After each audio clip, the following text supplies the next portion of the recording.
Tri-top. Okay, the next binder we're going to talk about is the Tri-top from Underworks. Called the Tri-top because it has 3 layers of compression. This is kind of the gold standard of the most compression you can get in a binder, which also makes it hard to get on and off and a little bit uncomfortable to wear. So you can see this is just pure compression fabric, 1 layer on the back, 3 layers on the front. It's half length. So this is just an intense plain old binder. Get you as flat as possible. Definitely don't recommend wearing this for longer than 8 hours at a time. Mm-hmm. Less is better. Mm-hmm. Rebecca's going to show us what it looks like. Here's my chest. Oh, it's too high again. I keep setting this up for me. Okay. It's okay. I don't want it to fall. Okay. So quite flat. Demonstrating that, truly you don't know what size you wear until you put a thing on your body, because in some of these binders I was wearing an extra small, and this one I'm wearing a medium. And it's the right size. And it's the right size. Yeah. Yeah, it's the correct size. I can breathe deeply. We've achieved firm hug levels of rib encapsulation. There's my deep breath, Lots of stretches. I'm on my tippy toes, so I don't super want to bend over because I'm pretty sure I would just keel forward into Parker. I will take off my shirt for you. You can see what it looks like. So half length. This one, you can wear it on its own too. You can do whatever you want. I will note that it sticks out a little bit. Yeah, so this is a really good example of why it's helpful to try on binders, because everyone's body shape is a little bit differently. If you have a really sort of narrow rib cage and a large chest, you're gonna get this flap in the front. And sometimes you can minimize it by going down a size, but then as we talked about with some of the other binders, you might not have enough fabric to do what you need to do up top. So it's kind of a balance, and you have to figure out what feels the most comfortable and what gets you the closest to your goals. This is also a binder where I went down to the sides.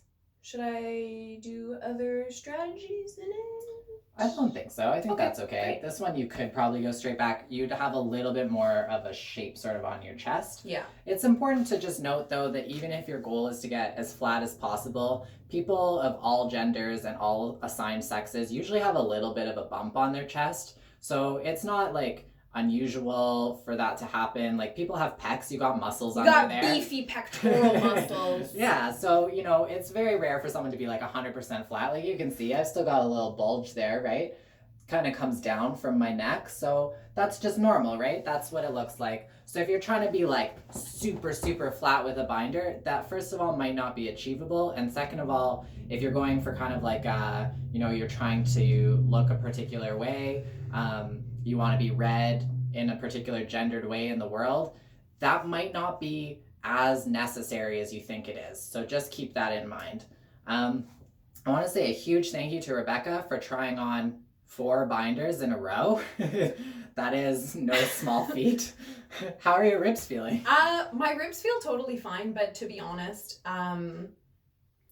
gender's a funny thing. I don't actually like being flat-chested very much. Yeah? Yeah. That's fair. Yeah. You're like, put me back in my own clothes. Yeah. Great. Okay, Yeah. We're going to do that. And what you haven't noticed is that Rebecca has needed assistance getting out of all of these. So again, if you get stuck, just know that that's normal. There's lots of like comics on the internet of people doing like the binder dance to get in and out. If you're a person with really narrow hips, you can pull them on from underneath. Like people put them on kind of like upside down and then peel it up over yourself. And then you just kind of have to reach under and pull things down a little bit into the sides. Yeah, so that's another strategy. I should say that this one's very high cut. So also lots of options in terms of what's happening tissue-wise in the middle. Yeah, and this one, people sometimes find with a tri-top that they don't like the way it looks under a tank top because it's so high, because you can usually see the straps and this cut. Like. Yeah. So some of the other ones that are a little bit lower cut, I don't know where I went.